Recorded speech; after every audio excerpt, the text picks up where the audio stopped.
Assalamualaikum warahmatullahi wabarakatuh. Nama saya Alvito dan di sini saya akan membacakan atau menceritakan tentang hikayat si miskin.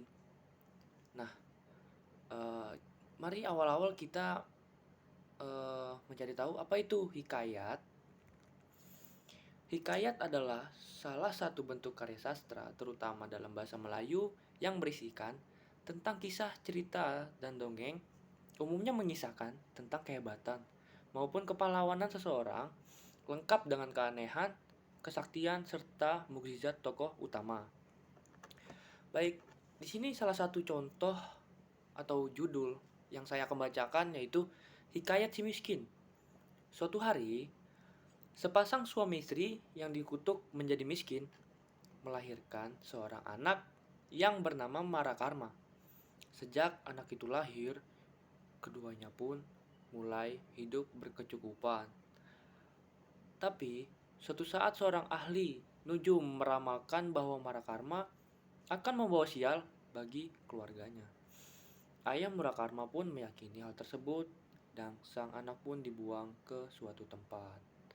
Sejak anaknya dibuang, hidup Ayah Murakarma justru semakin miskin melarat dan di tempat lain. Murakarma yang terbuang belajar berbagai kesaktian di tempat pembuangannya. Tanpa sebab yang jelas, dia dituduh telah melakukan pencurian. Dan dia pun dibuang ke lautan dan terdampar di pantai. Saat terdampar di pantai, dia bertemu dengan seorang putri. Putri yang sangat cantik, yaitu bernama Putri Cahaya. Sang putri tersebut telah menyelamatkan hidup Murakarma. Tetapi sejak saat itu, Murakarma pun mencoba pulang ke kampung halamannya. Selama di perjalanan, dia pun mendapatkan kesialan demi kesialan dan keberuntungan demi keberuntungan. Baik, di sini ada juga hikayat adalah cerita Melayu klasik yang menonjolkan untuk penceritaan berciri kemustahilian dan kesaktian tokoh-tokohnya, melestarikan nilai kearifan lokal melalui rakyat cerita atau cerita rakyat.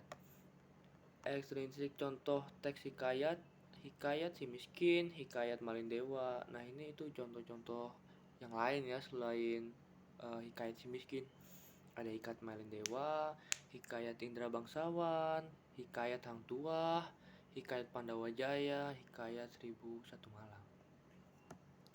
Alur adalah jalan cerita rangkaian peristiwa yang membentuk cerita dengan dasar hubungan sebab akibat maju, mundur, gabungan, tema.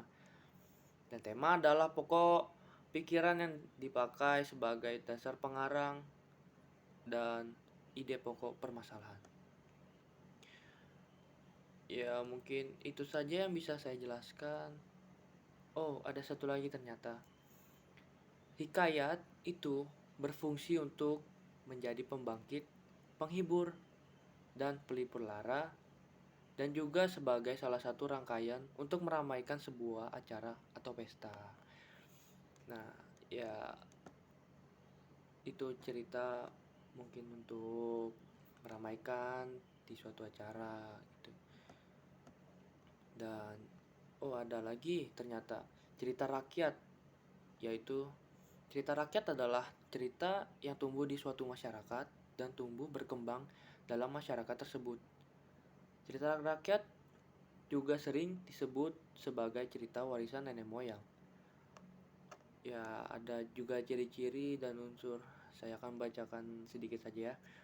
Ciri-ciri cerita rakyat yaitu disampaikan turun-temurun, kaya akan nilai-nilai luhur atau pesan moral, bersifat tradisional. Dan adapun unsur-unsur perbedaan hikayat dengan cerpen dan novel, unsur intrinsik adalah unsur yang membangun cerita dari dalam, yaitu tema, alur, latar, tokoh, penokohan, sudut pandang, amanat, dan lain-lain. Ya baik, mungkin itu saja yang bisa saya sampaikan. Wassalamualaikum warahmatullahi wabarakatuh.